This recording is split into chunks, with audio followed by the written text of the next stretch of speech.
Because to them, you are. The bidding starts. Voices shouting numbers. Your worth.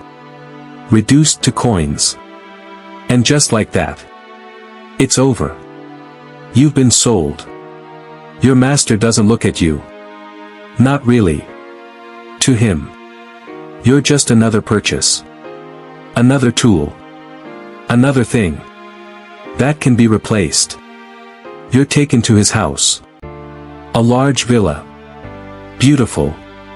Peaceful. For everyone except you. You're given a new name. Not because they care, but because your old one doesn't matter anymore. Forget who you were, they tell you. You belong here now. Belong. But not in the way you think. You belong. Like a chair belongs. Like a dog belongs. Like an object. Your day starts before the sun rises. And ends long after it sets. There is no rest. No choice. No escape. If you're lucky, you work inside. Cleaning floors. Serving food. Standing silently in the background. Invisible. Unless you make a mistake. And mistakes are punished. Harshly. A broken plate. A wrong word. Even eye contact can earn you a beating. Not out of anger, but control. Because fear keeps you obedient. If you're unlucky, you work outside. Fields, mines, construction. Where the sun burns you alive. And your body slowly breaks. Slaves die there. All the time. And when they do, they're replaced. Just like that. Among the slaves, you meet her. Lucia. She doesn't speak much. But her eyes tell a story. A story of loss. Of pain. Of something broken. That will never be fixed. At night, when the others sleep, she whispers to you about her family. Her home. The life she used to have. You listen. Because remembering is all you both have left. She tells you something once. Something you never forget. They can take everything. She says. Everything but your mind. At first, you don't understand. But over time, you do. Because your body belongs to them. But your thoughts, your memories, your dreams, those are still yours. For now. What will they think?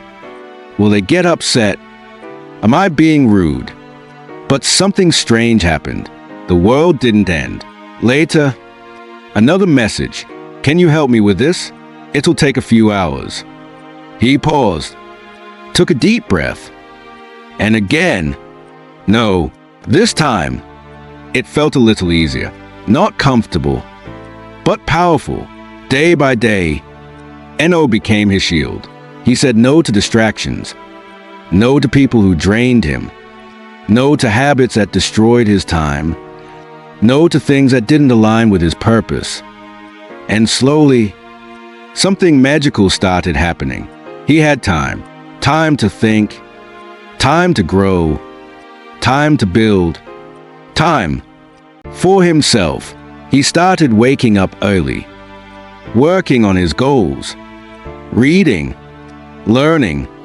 Improving. And for the first time, he felt in control. Listen carefully. Saying no doesn't make you selfish. It makes you focused. Because every time you say yes to something unimportant, you're saying no to something that truly matters. Most people live their entire lives trapped. Not because they lack talent, but because they lack boundaries.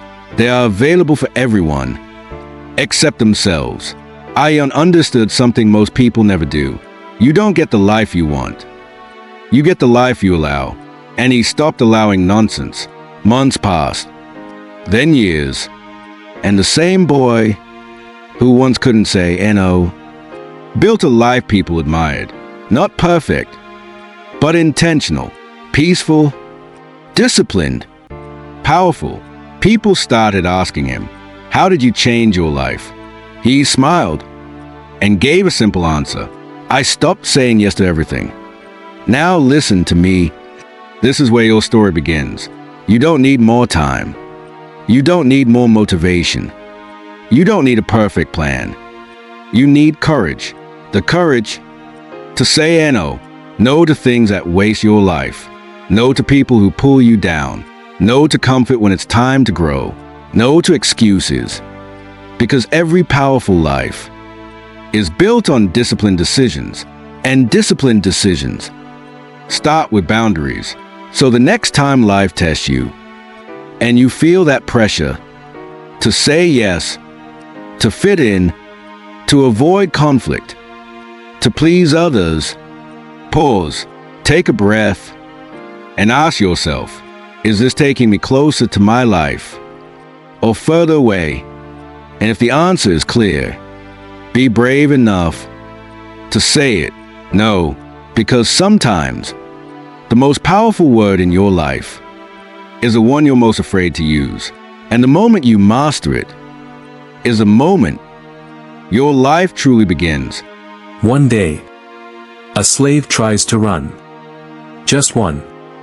That's all it takes. They catch him.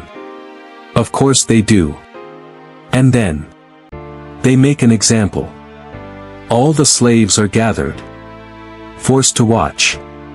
The man is dragged forward, screaming, begging, promising he'll never try again. But it doesn't matter. It was never about forgiveness. It was about fear. The punishment is slow, public, and unforgettable. You can't look away, because they won't let you. They want you to see, to feel it, to understand. This is what happens if you forget your place. That night, no one speaks, because everyone is thinking the same thing. There is no escape. Days turn into months. Months into years. You change. Not by choice, but by survival. You learn to obey, to stay quiet, to become invisible. And sometimes, your master is kind. Not out of compassion, but convenience. A well-treated slave works better. You start to wonder, could this be your life now? Could this be enough? That thought scares you, because it means you're forgetting who you were, forgetting what freedom felt like. And that might be the cruelest part of all. One night, Lucia is gone.